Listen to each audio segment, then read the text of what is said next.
अच्छा, अभी 2-3 दिन पहले मणिपुर के चीफ मिनिस्टर ने अपने पद से इस्तीफा दे दिया।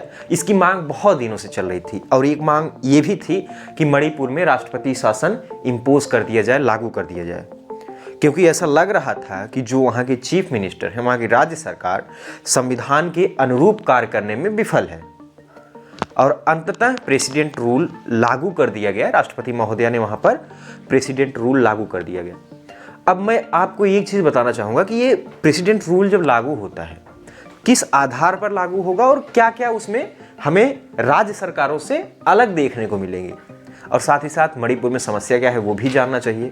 तो सबसे पहले ये भी जान लेते हैं कि मणिपुर में समस्या क्या है। मणिपुर भारत का ही एक राज्य है, बहुत हंसता खेलता राज्य, और इसकी सीमा एक विदेशी राज्य से साझा करती है, वो देश है म्यांमार। मणिपुर में अगर हम देखें तो लगभग 33 से 35 लाख की जनसंख्या निवास करती है और मुख्य रूप से 2 समुदाय वहाँ पर निवास करते हैं। एक मैतेई समुदाय है, दूसरा कुकी समुदाय। जो हमें हिंसा और झड़प देखने को मिल रही है इन्हीं दोनों समुदाय के बीच देखने को मिल रही है। मैतेई समुदाय लगभग आधे से अधिक जनसंख्या वाले हैं और लगभग 43 यानी 43% के आसपास वहाँ पर कुकी समुदाय है। कुकी समुदाय वहाँ की एसटी कम्युनिटी है, जो शेड्यूल्ड ट्राइब है वो है, लेकिन मैतेई समुदाय नहीं है। मैतेई का मांग ये है कि उन्हें भी एसटी दर्जा दिया जाए उस राज्य में, और इसकी मांग वो काफ़ी दिनों से करते आ रहे हैं, काफ़ी वर्षों से। और कुकी समुदाय का इस पर विरोध है कि मैतेई को एसटी यानी शेड्यूल्ड ट्राइब का दर्जा न दिया जाए। ऐसा करने से कुकी समुदाय पर वो भारी पड़ेंगे और कुकी के क्षेत्र में मैतेई वाले बसना शुरू कर देंगे। इससे कुकी समुदाय को खतरा नजर आ रहा है। लेकिन हुआ क्या, वहाँ की हाई कोर्ट ने ये फैसला दे दिया कि मैतेई समुदाय को शेड्यूल्ड ट्राइब का दर्जा मिले, और उसके बाद से हिंसा हमें देखने को बड़े स्तर पर मिलने लगी। दोनों समुदाय के बीच लगातार झड़प शुरू हो गया। आपको बता दूं कि जो वहाँ के मुख्यमंत्री थे एन वीरेन सिंह, वो भी मैतेई समुदाय से थे, और विधानसभा की जो सीटें हैं मणिपुर में वो 60 सीटें हैं, जिसमें से बहुमत जो है वो बीजेपी को मिला है। बीजेपी की सरकार वहाँ पे थी। लेकिन इस झड़प को देखते हुए झड़प थोड़ा सा कंट्रोल नहीं हो पा रहा था, हिंसात्मक रूप लेना शुरू कर दिया, और इसको देखते हुए विपक्षियों का मांग लगातार था कि वहाँ के मुख्यमंत्री को उनके पद से हटा दिया जाए और प्रेसिडेंट रूल यानी केंद्र सरकार की वहाँ पर शासन व्यवस्था शुरू की जाए, ताकि दोनों समुदायों के बीच झड़प को कम किया जा सके, क्योंकि हिंसा काफ़ी समय से फैल रही थी।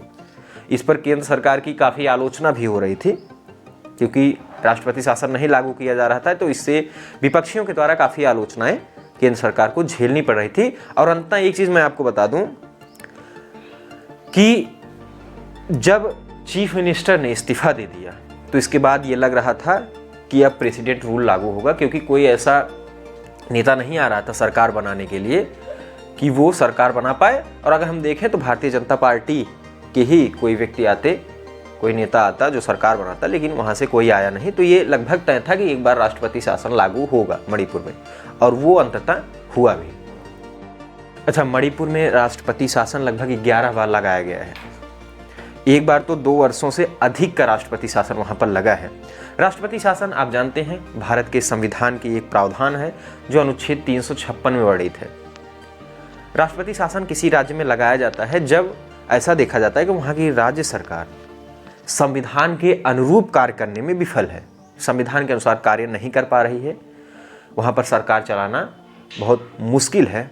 दूसरी बात ये भी हो सकती है कि यदि गवर्नर के पास कोई दल अपनी सरकार बनाने की पेशकश नहीं करती तो भी राष्ट्रपति शासन लागू कर दिया जाता है, और राष्ट्रपति स्वतः संज्ञान ले सकते हैं किसी राज्य में कि वहाँ की जो शासन व्यवस्था है कैसी चल रही है, और वो मंत्रिमंडल की सलाह, जो केंद्रीय मंत्रिमंडल है उन्हीं के सलाह पर राष्ट्रपति ये सब काम करते हैं। साथ ही राज्यपाल यदि रिपोर्ट भेज देता है राष्ट्रपति के पास कि भैया राष्ट्रपति महोदय यहाँ पर सरकार अपना शासन करने में विफल है, तो यहाँ पर राष्ट्रपति शासन लागू कर दिया जाए, तो राष्ट्रपति मंत्रिमंडल की सलाह पर राष्ट्रपति शासन लागू कर देंगे और राज्यपाल के माध्यम से वहाँ पर शासन व्यवस्था चलती रहती है।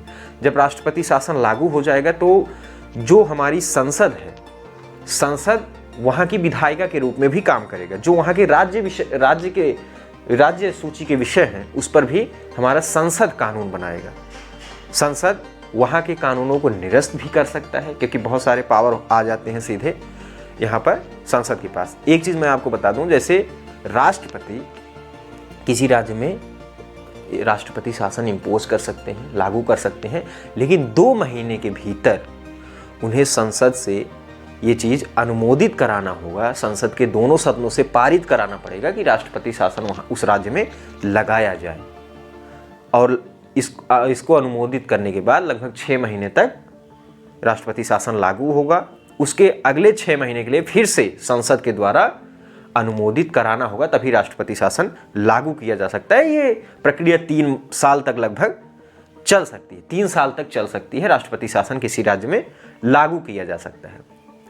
तो ये मणिपुर में लागू कर दिया गया है। कांग्रेस पार्टी की और विपक्षी पार्टियों की बहुत दिनों से मांग थी कि एन वीरेंद्र सिंह को वहाँ से हटाया जाए और राष्ट्रपति रूल लागू किया जाए, और लागू कर भी दिया गया है। अभी होम मिनिस्ट्री की तरफ से ये आदेश आया है, आप देख सकते हैं डॉक्यूमेंट। तो अब देखेंगे कि ये जो संघर्ष है दोनों समुदायों के बीच वो कम हो, हिंसा ना हो, यही हमारी कामना है, और सरकार वहाँ पर अच्छी तरीके से चले और एक बार फिर से निर्वाचित सरकार वहाँ पर गठित हो। अच्छा, ऑनलाइन जो हमारे साथी हैं वो उन सभी से निवेदन है कि आप चैनल सब्सक्राइब ज़रूर कर लीजिए। सब्सक्राइब किए रहेंगे तो आप किसी भी वीडियो को आसानी से प्राप्त कर सकेंगे। धन्यवाद।